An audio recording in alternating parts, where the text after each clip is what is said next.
Ya, selamat siang anak-anak.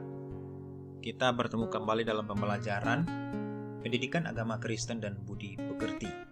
Tema yang akan kita bahas hari ini yaitu mempercayakan diri kepada Kristus, yang menjadi bahan referensi Alkitab terambil dari Ibrani 11 ayat 1 dan Roma pasal 5 ayat yang pertama. Sebelumnya mari kita menghadap Tuhan di dalam doa. Kita berdoa. Tuhan Yesus, terima kasih untuk penyertaan-Mu dalam kehidupan kami. Bimbinglah kami dalam pelajaran saat ini Tuhan, agar kami dapat memahami dan mempraktikannya dengan baik. Tolonglah kami sebagai remaja Kristen agar dapat berpegang teguh pada iman kami kepada-Mu. Bimbinglah kami agar dalam kehidupan sehari-hari kami dapat menjadi berkat dimanapun kami berada. Demi nama Tuhan Yesus kami berdoa dan mengucap syukur. Amin. Kita akan menyanyikan sebuah pujian yang berjudul Percaya Saja. Percaya saja, percaya saja, percaya yang beri kita menang. Percaya saja di dalam darahnya, percaya tentu kita menang. Percaya saja, percaya saja, percaya yang beri kita menang. Percaya saja di dalam darahnya, percaya tentu kita menang. Haleluya, puji Tuhan, haleluya, puji Tuhan, haleluya, puji Tuhan, haleluya, haleluya, puji Tuhan, haleluya, puji Tuhan, haleluya, puji Tuhan, haleluya. Baik, pendahuluan kita pada kesempatan hari ini yaitu cerita tentang percaya kepada ayah. Ada sebuah keluarga yang tinggal di desa. Keluarga ini terdiri dari ayah, ibu, dan 2 anak, perempuan dan laki-laki.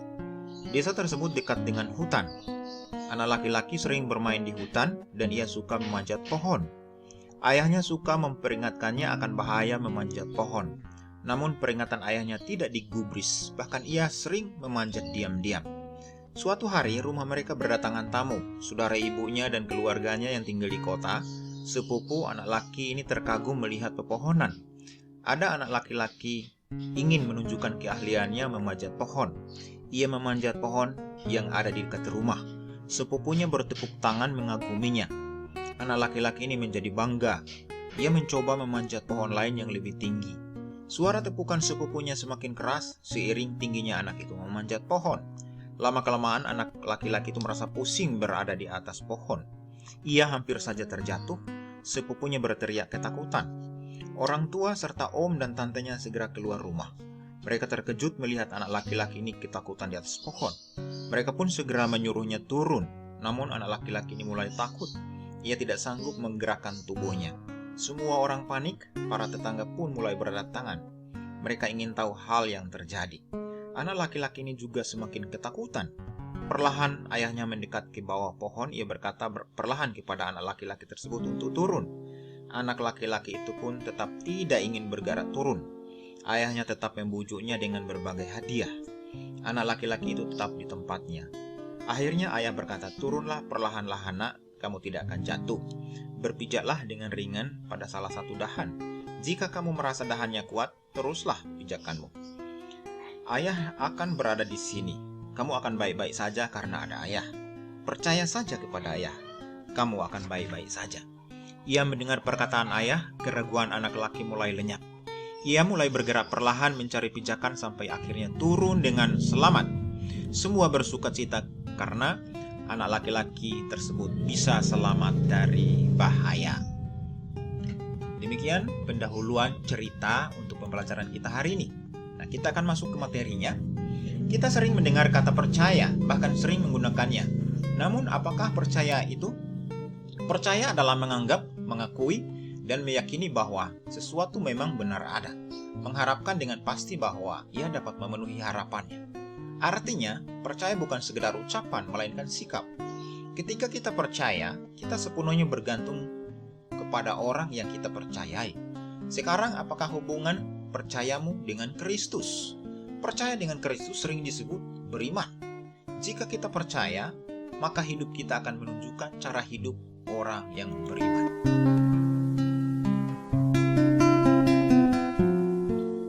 Cara hidup remaja yang beriman,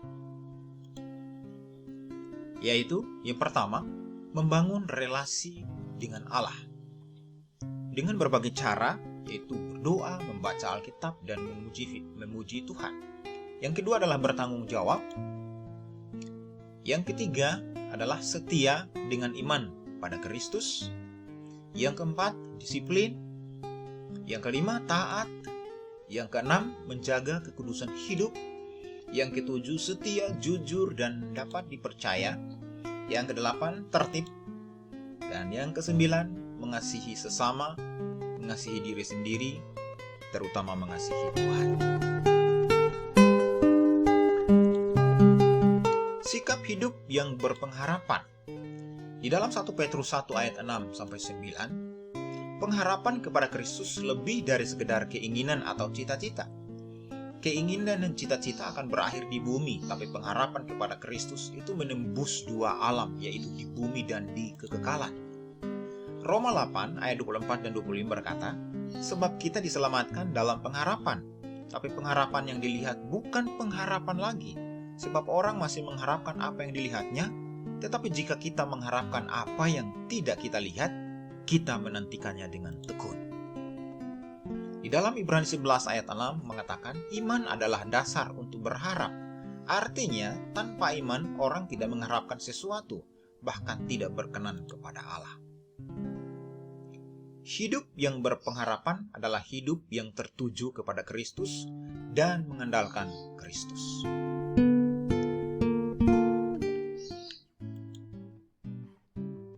Bagaimana cara mewujudkan iman dan pengharapan? Mulailah dari sekarang. Mulai untuk membangun relasi dengan Tuhan. Mulailah untuk bertanggung jawab menyelesaikan tugas dan pekerjaanmu sebagai seorang siswa atau sebagai apapun. Mulailah untuk setia dengan iman kepada Kristus.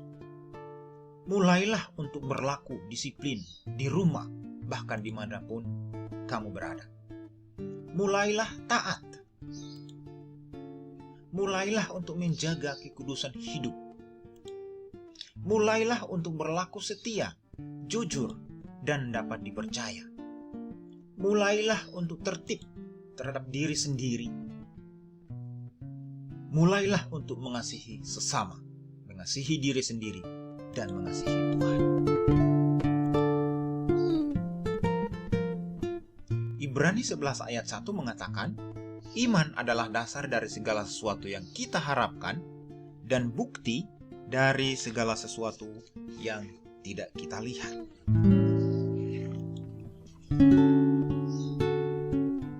Roma pasal yang kelima, ayat yang pertama mengatakan, sebab itu kita yang dibenarkan karena iman, kita hidup dalam damai sejahtera dengan Allah oleh karena Tuhan kita, Yesus Kristus.